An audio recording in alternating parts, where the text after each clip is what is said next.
여러분, 혹시 어릴 적 살던 동네에 대한 기억이 있으신가요? 어떤 기억은 너무 고통스러워서 우리 뇌가 스스로 지워버리기도 한답니다. 오늘 들려드릴 이야기는 자신의 끔찍한 과거를 잊고 살던 한 남자가 20년 만에 다시 그 동네를 찾아가며 시작됩니다. 그곳엔 높이 3m가 넘는 거대한 담벼락, 그리고 그 너머에서 자신을 지켜보던 무언가가 기다리고 있었죠. 새로운 손님의 집 마당에 차를 세우기 전까지는 그곳이 내가 살던 옛집 바로 옆집이라는 걸 꿈에도 몰랐습니다. 처음 주소를 읽었을 때 이름이 낯익긴 했어요. 운전해서 가는 길에 본 이정표들도 묘하게 기시감이 들었죠. 하지만 확신은 없었습니다. 그저 설명할 수 없는 소름 끼치는 감각만이 뒷목을 스쳤을 뿐입니다. 그러다 마침내 내 고객의 집 바로 옆에 덩그러니 서 있는 나의 어린 시절 집을 본 순간 모든 조각이 맞춰졌습니다. 구글 지도를 찍었을 때 왜 몰랐을까 의아하시겠죠.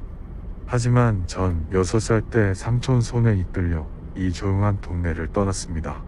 제 여자친구 엘리는 그게 정상이 아니라고 했습니다. 뇌가 감당하기 힘든 일을 겪으면 스스로 기억을 차단하기도 한다면서요. 차를 세우고 한참 동안 운전대를 꽉 쥔 채 옛집을 바라보았습니다. 집 뒤로는 거대한 숲이 지붕 위로 그림자를 드리우고 있었고, 단층짜리 집은 깨진 창문과 노랗게 죽은 풀들 사이에 버려진 채 방치되어 있었습니다. 오랫동안 아무도 살지 않은 게 분명했죠. 가슴이 답답해져서 그냥 돌아갈까도 생각했습니다. 하지만 이제 막 잔디깎기 사업을 시작한 저에게 이번 손님은 놓칠 수 없는 기회였어요. 그녀는 다른 사람들처럼 전화를 하지 않고 이메일을 보냈습니다. 당신의 서비스에 관심 있음. 매주 일요일 작업. 일요일도 괜찮다고 답장을 보내자 곧바로 다음 메시지가 왔습니다. 일요일엔 문 열어둔 돈은 테이블 위, 음료와 식사는 마음대로 먹을 것. 1시간이나 떨어진 곳에 사는 저를 부른 게 이상했지만 팁을 넉넉히 주겠다는 말에 거절할 수 없었습니다. 차 안에서 위에 시우새 얼굴을 떠올려 보려 했지만 역시나 아무것도 기억나지 않았습니다. 기괴한 기억 상실증이 집어삼킨 또 하나의 조각이었죠.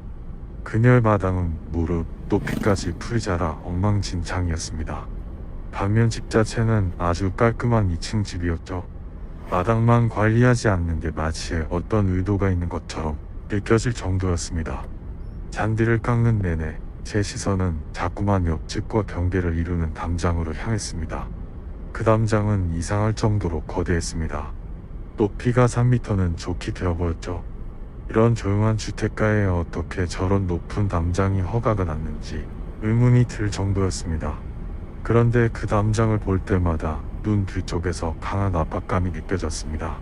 무언가 기억해내려는 본능과 그걸 막으려는 거부감이 머릿속에서 전쟁을 벌이는 것 같았습니다. 그 순간 아주 찰나의 기억이 스쳤습니다. 머리카락이었습니다. 길고 검은 머리카락 뭉치가 담장 위에서 폭포처럼 흘러내리고 있었습니다. 엉키고 가느다란 머리카락들이 나무 담장에 달라붙어 걸레의 조각처럼 너풀거렸죠. 저는 뒷바퀴 하나가 빠진 플라스틱 세발 자전거 위에 얼어붙어 있었습니다. 그 머리카락이 천천히 움직이더니 담장 위로 창백한 이마가 솟아올랐습니다. 그리고 눈, 하얗게 탁해진 눈동자. 그 눈은 담장 너머 밑에서 놀고 있는 저를 빤히 내려다보고 있었습니다. 그때 뒤에서 누군가 제 이름을 부르는 소리가 들렸고 그 눈은 순식간에 사라졌습니다. 머리카락 한 올 한 올이 담장 너머로 스르륵 미끄러져 들어갔죠. 소름이 돋아 잔디깎기 손잡이를 꽉 쥐었습니다. 그냥 상상일 거야. 지루해서 만들어낸 허상일 뿐이야. 3m 높이의 담장을 들여다보려면 사다리라도 타고 있어야 하는데 어떤 미친 사람이 고작 꼬마 아이를 보려고 매번 사다리를 타겠습니까? 하지만 그 불길함은 가라앉지 않았습니다. 담장 위로 쏟아지던 머리카락과 그 하얀 눈동자는 제가 그 집에서 기억해낸 것 중 가장 선명한 장면이었으니까요. 1시간 뒤 작업을 끝내고 결제 대금을 받으러 집 안으로 들어갔습니다. 너무나 씻게세요. 집 안은 천장이 유난히 높아서 동굴처럼 춥고 흥했습니다. 주방 식탁 위에는 약속한 돈과 레모네이드 그리고 샌드위치가 놓여 있었습니다. 돈을 확인한 저는 숨이 멎을 뻔했습니다. 60달러를 청구했는데 50달러짜리 지폐 4장이 놓여 있었거든요. 무려 200달러였습니다. 할머니가 착각하신 게 아닐까 싶어 저는 100달러만 챙기고 나머지는 남겨두었습니다. 그때 위층에서 소리가 들렸습니다. 쌕쌕거리는 젖은 숨소리, 그리고 무거운 무게에 짓눌려 비명을 지르는 듯한 바닥의 삐걱임. 계세요, 라모나 씨? 대답은 없었습니다. 도와드려야 할지 고민했지만 본능적인 공포가 저를 밖으로 내몰았습니다.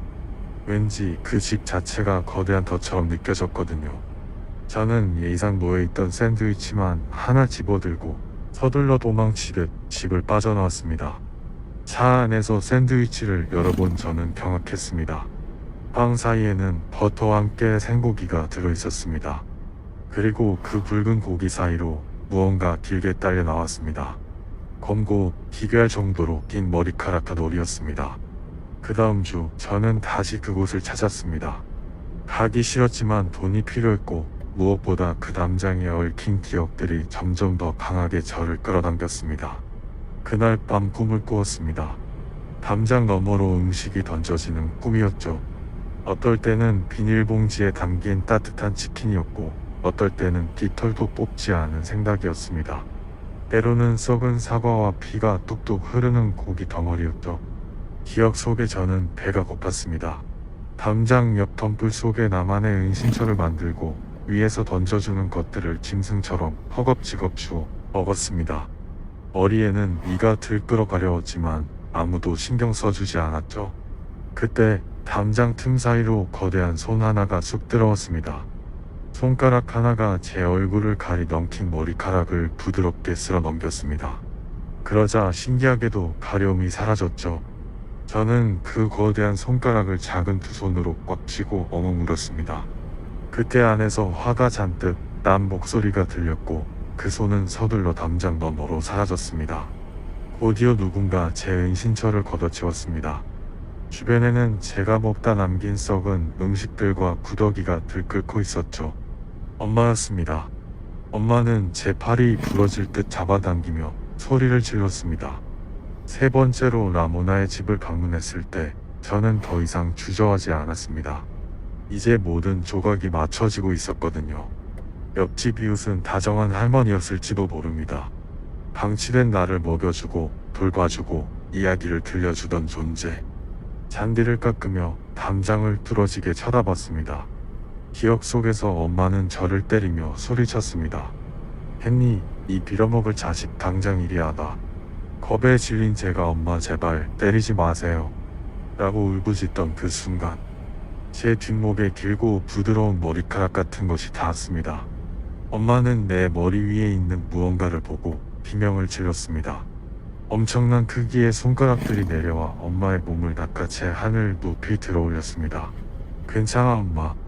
저 아줌마가 엄마한테 별을 보여주러 가는 거래. 저는 그렇게 외쳤습니다. 잠시 후 뼈가 으스러지는 끔찍한 소리와 함께 비명이 멈췄습니다. 하늘 위로 무언가 유성처럼 날아가 숲속으로 사라졌죠. 나를 안아 올린 손은 너무나 따뜻했습니다. 지붕보다 높이 올라갔을 때 저는 드디어 그녀의 얼굴을 보았습니다.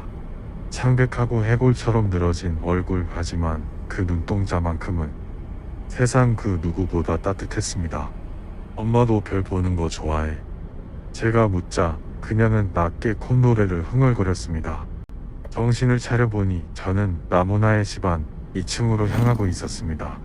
그곳에는 상상할 수 없을 만큼 팔다리가 길고 비정상적으로 거대한 여인이 누워 있었습니다. 회색빛 피부를 가진 그녀는 저를 위해 몸을 잔뜩 웅크리고 있었습니다. 저는 그녀를 보자마자 무너져 내려 오열했습니다. 당신이 엄마를 죽였지? 왜 그랬어? 왜 나를 지옥 같은 곳에 혼자 둔 거야? 그녀는 말없이 거대한 손으로 제 머리를 쓰다듬으며 콧노래를 불렀습니다. 저는 그 품에서 어린아이처럼 잠이 들었습니다. 다시 깨어났을 때 제 앞에는 평범하고 작고 기운 없는 할머니 한 분이 앉아 계셨습니다. 그리고 제 옆에는 비뚤비뚤한 글씨로 적힌 쪽지가 놓여 있었죠. 나는 저주받은 크기와 굶주림을 가졌단다. 하지만 춥고 배고픈 가영 꼬마를 지켜주고 싶었어. 내 엄마가 너를 해치지 못하는 저 높은 별자리까지 너를 데려가고 싶었단다. 그 여자를 잡아먹었을 때 나는 이성을 잃었지만 더 이상 그녀는 너를 아프게 하지 못할 거야. 부디 나를 용서해다오. 집으로 돌아와 삼촌에게 진실을 물었습니다. 삼촌이 보여준 사진 속 어린 저는 온몸이 멍거 담배빵, 칼자국으로 뒤덮여 있었습니다. 사람들은 제 엄마가 숲에서 짐승에게 잡아먹힌 채 발견되었을 때 천벌을 받은 거라고 말했습니다. 저는 그 후로도 계속 라모나를 찾아갔습니다. 그녀가 할머니의 모습일 땐 머리를 빗겨주었고 괴물의 모습일 땐 그 품에 안겨 콧노래를 들었습니다. 그녀가 세상을 떠날 때 저는 그 거대한 손을 잡고 잠이 들었습니다. 아침에 눈을 떴을 때 그녀는 흔적도 없이 사라졌지만 저는 지금도 매주 일요일 그녀의 집 잔디를 깎으러 갑니다. 작업이 끝나고 밤하늘의 별을 보고 있으면 마치 제가 다시 지붕 넘어 저 높은 곳으로 떠오르는 기분이 듭니다. 나를 지켜주던 그 따뜻하고 거대한 품 속에서 말이죠. 괴물은 누구였을까요? 자신의 자식을 학대하던 엄마였을까요? 아니면 그 아이를 구하기 위해 살인을 저지른 옆집의 거대한 존재였을까요? 라모나는 비록 짐승의 모습을 하고 있었지만 소년에게는 유일한 구원자였습니다.